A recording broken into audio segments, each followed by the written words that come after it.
nossa mensagem desta noite, eu coloquei o título O Toque de Cristo, para que nós possamos meditar um pouco, para que nós possamos refletir sobre esse toque, sobre o que acontece conosco quando nós somos tocados por esse Espírito.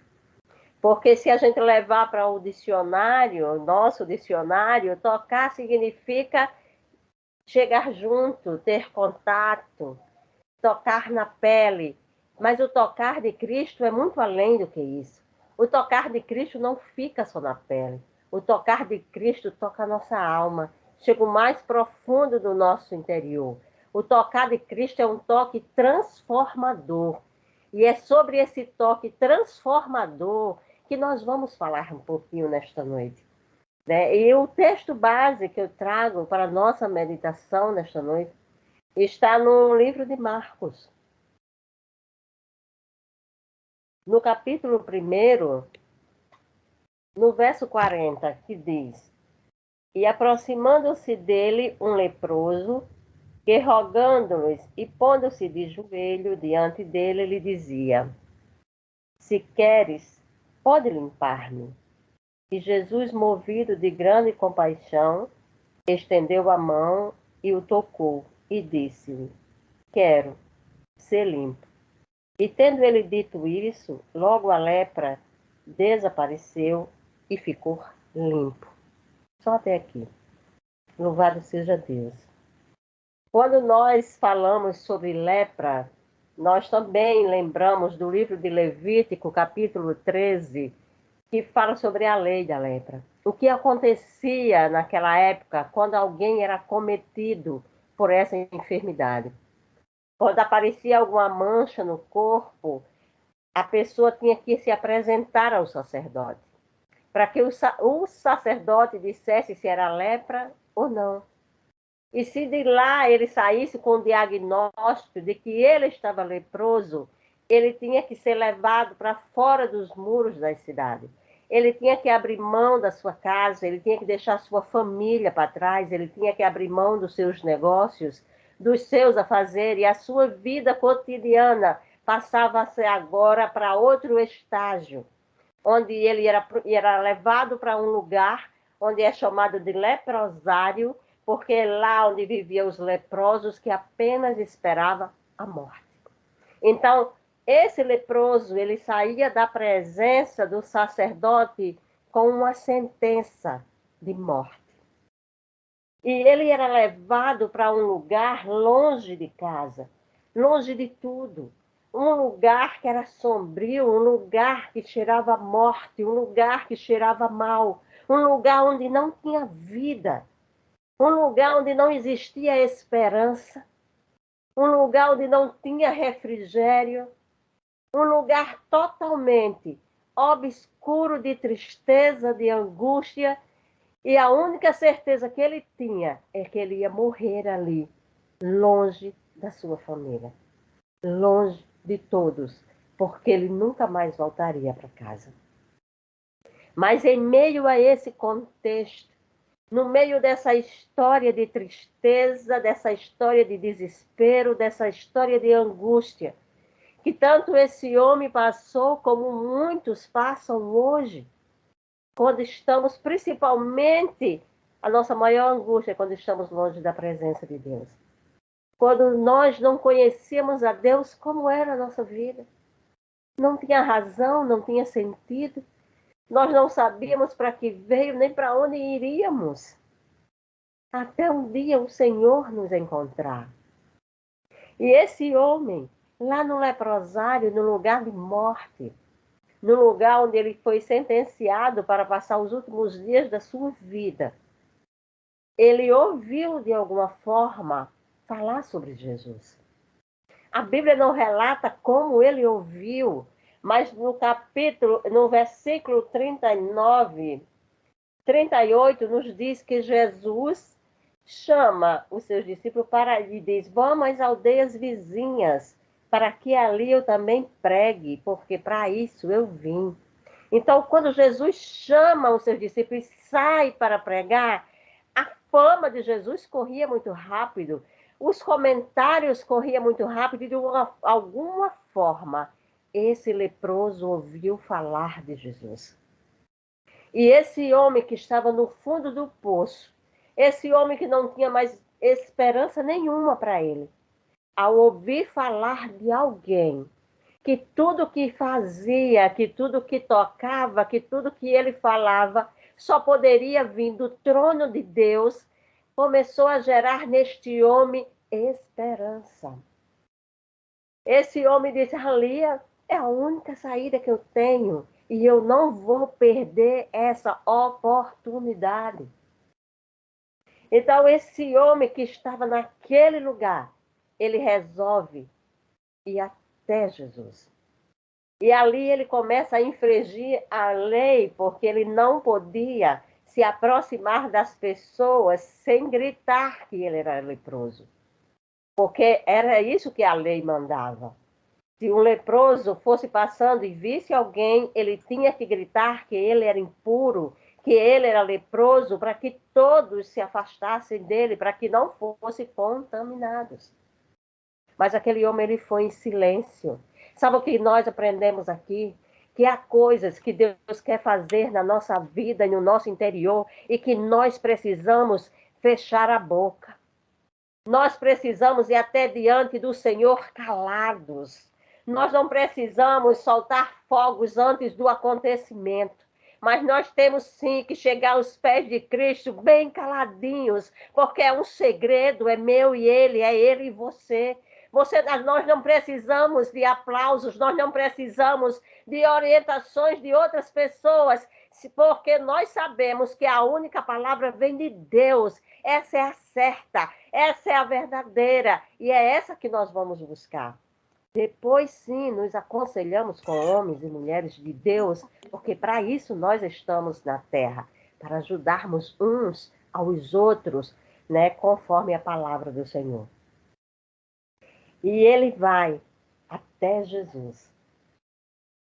Né? Um homem que estava no seu caminhar, como se fosse um corpo sem alma, porque ele não tinha mais esperança de nada. Mas ele foi a cada passo adiante de Jesus. E eu paro para imaginar, sabe, esse homem indo de caminho até Jesus. O que passava na sua mente? O que passava no seu coração? Será se realmente ele ia ter uma chance de ser curado? Ou será se ele estava indo com convicção? Porque o nosso milagre, ele chega quando existe uma convicção também no nosso coração. Isso não quer dizer que se eu não crer, Deus não vai fazer. Mas nós temos que crer. E é crer, sabe? É crer para a gente ver. Então, aquele homem, ele com certeza, quando ele ouviu falar de Jesus e que a sua esperança foi aflorada, que a sua esperança foi energizada, que a sua esperança foi vivificada, ele creu que ali era a oportunidade dele. E ele foi até Jesus. E quando ele chega até Jesus, né, ele se prostra. Ele se prostra diante desse Senhor. Ele se prostra diante desse mestre. E ele se prostra no lugar certo. Porque a palavra de Deus, ela nos diz, né, lá em João 8, se pois o Filho vos libertar, verdadeiramente sereis livres. E aquele homem, tudo que ele queria ser, era liberto daquela lepra. Assim como eu, você, tínhamos pecados horrendos na nossa vida que precisavam ser libertos. Assim como existem ainda coisas em nós que nós precisamos ser libertos. Todos os dias nós precisamos sim estar clamando pela misericórdia de Deus, porque ainda não estamos prontos.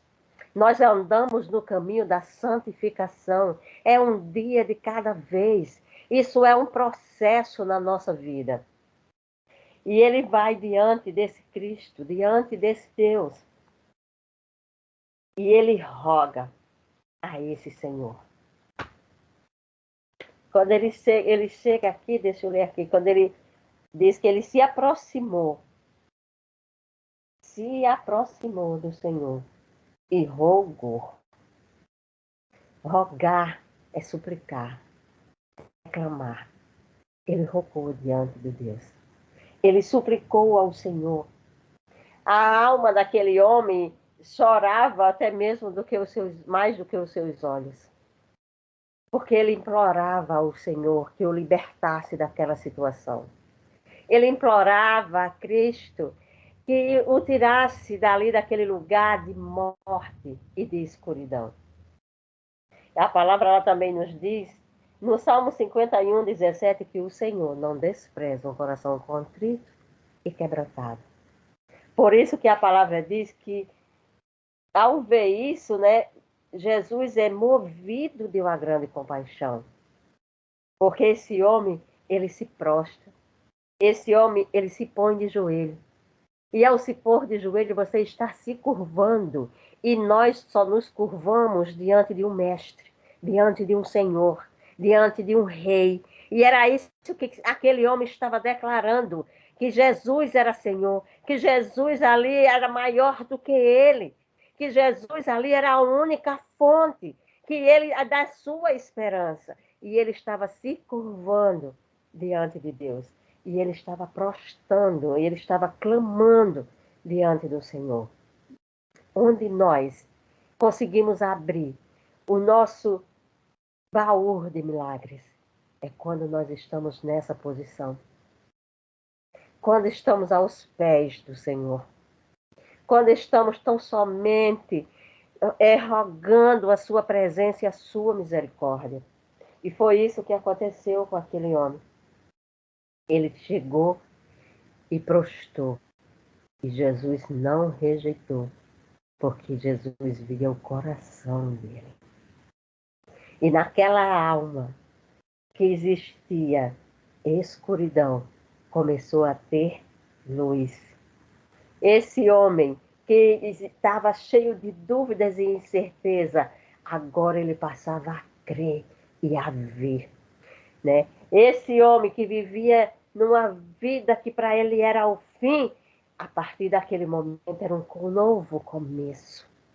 Era uma nova história. Porque é isso que Cristo faz em nós. Ele transforma a nossa vida e começa uma nova história para nós. Porque o que ficou para trás, ele jogou no mar do esquecimento.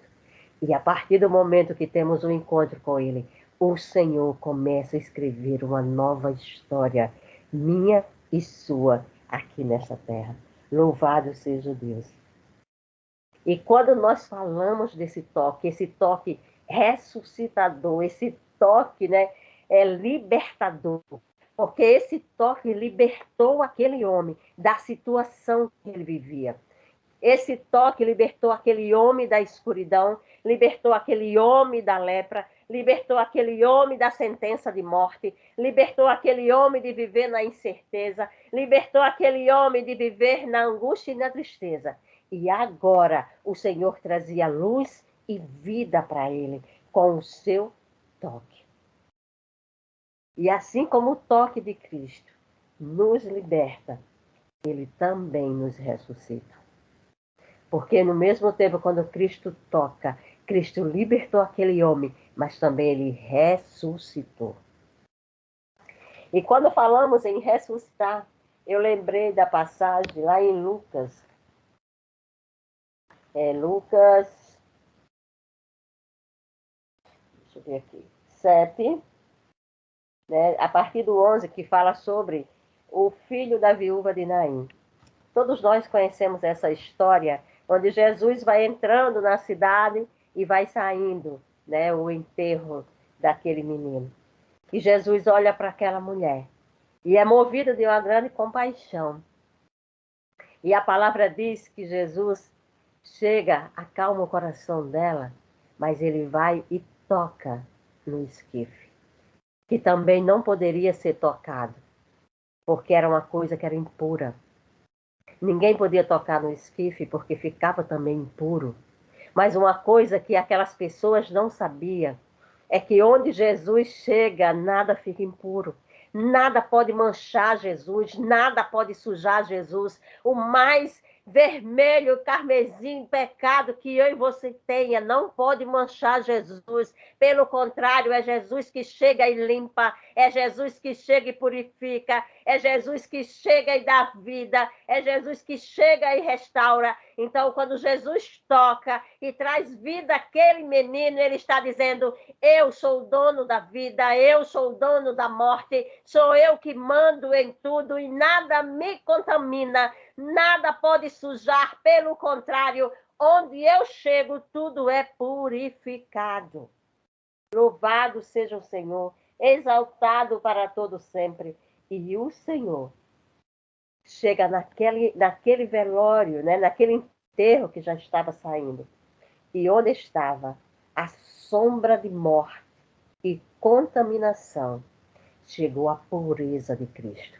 E da mesma forma que Cristo fez, lá nesse cortejo que nós pegamos como exemplo, e ressuscitou esse menino, da mesma forma, ele fez na vida desse leproso. Quando ele tocou, ele purificou esse homem. Quando Jesus purifica, ele não limpa só o nosso corpo, ele limpa também a nossa alma. Porque Jesus, ele não quer só o meu corpo, ele me quer por inteiro. É alma, espírito e corpo. Ele me quer por completo. Então, tudo é purificado. Louvado seja o Senhor. E nós ficamos imaginando e descorrendo nessa passagem o que o toque purificador de Jesus pode fazer, o toque transformador de Jesus pode fazer, porque ele tocou e libertou aquele homem, ele tocou e ressuscitou aquele homem, onde tinha uma sentença de morte. Agora o Senhor o presenteia com uma nova vida. E não é diferente de nós. Quando nós estávamos longe da presença do Senhor, quando nós vivíamos longe, sem conhecer a Cristo, a única certeza que tínhamos era que íamos morrer. E mesmo assim, nem sabíamos para onde ia. Hoje nós temos vida, vida em Cristo. Hoje somos regenerados pela misericórdia de Deus e temos a certeza no nosso coração para onde vamos, porque Jesus disse que ia preparar morada, mas voltaria para nos buscar. Então, quando ele vier nos buscar, nós sabemos que vamos passar a nossa eternidade com ele. Então, essa é a convicção que tem que estar no meu e no seu coração, de viver eternamente com Cristo. Quando ouvirmos o soar da trombeta, iremos nos animar, nos alegrar, porque sabemos que o nosso mestre está vindo, sabemos que o nosso rei está voltando, sabemos que o nosso Senhor vem nos buscar para casa. Nós iremos para casa, nós não vamos ficar aqui, nós não somos daqui, a nossa casa é lá, a nossa casa é com Ele, a nossa casa é ao lado do Pai, e Ele vem nos buscar, porque Ele já preparou morada, e vem nos buscar, e vem com Ele dar ordem aos seus anjos para tocar a trombeta, e a todo aquele que estiver atento vai ouvir. Como é que nós vamos estar atentos se nós estivermos vivendo baseado pela sua palavra? Porque é a nossa bússola aqui na terra. O Senhor deixou as suas sagradas escrituras para que eu e você nos alimentasse, para que eu e você vivêssemos por ela, sermos conduzidos por ela, sendo levados por ela, pela sua palavra, que é a verdade. E assim iremos naquele grande dia nos alegrar na presença de Deus, onde não terá mais choro, onde não terá mais dor, onde não terá mais sofrimento. Tudo isso aqui vai ficar, todas essas guerras, essas brigas por poder, tudo isso aqui vai ficar, porque lá não vai ter nada disso, é só o prazer de estar diante do Pai, é só o prazer de estar diante de Deus, é só o prazer de sentir a sua presença, e a sua presença é suficiente para nós, e não sentiremos falta de nada. Louvado seja o Senhor, nada nos fará falta. E eu termino dizendo que assim o Senhor fez na vida daquele homem, e Ele fez na nossa vida. No lugar onde era para a morte, o Senhor trouxe a vida. No lugar onde tinha doença, o Senhor trouxe a cura. No lugar onde era condenado, o Senhor trouxe a liberdade. O Senhor trouxe vista aos cegos. O Senhor fez coxo andar. O Senhor fez paralítico saltar de alegria. Porque para Deus nada é impossível. E nós possamos nessa noite nos alegrar e ter a certeza que o toque de Cristo, ele é transformador, com o seu amor poderoso e graça sobre nós. Louvado e exaltado é o nome do Senhor, e que nós possamos, né, terminar essa noite com essa certeza e com o nosso coração grato por saber que nós não somos merecedores, mas Ele decidiu nos amar e ainda vai nos levar para morar com Ele. Amém? Eu agradeço a oportunidade em nome de Jesus.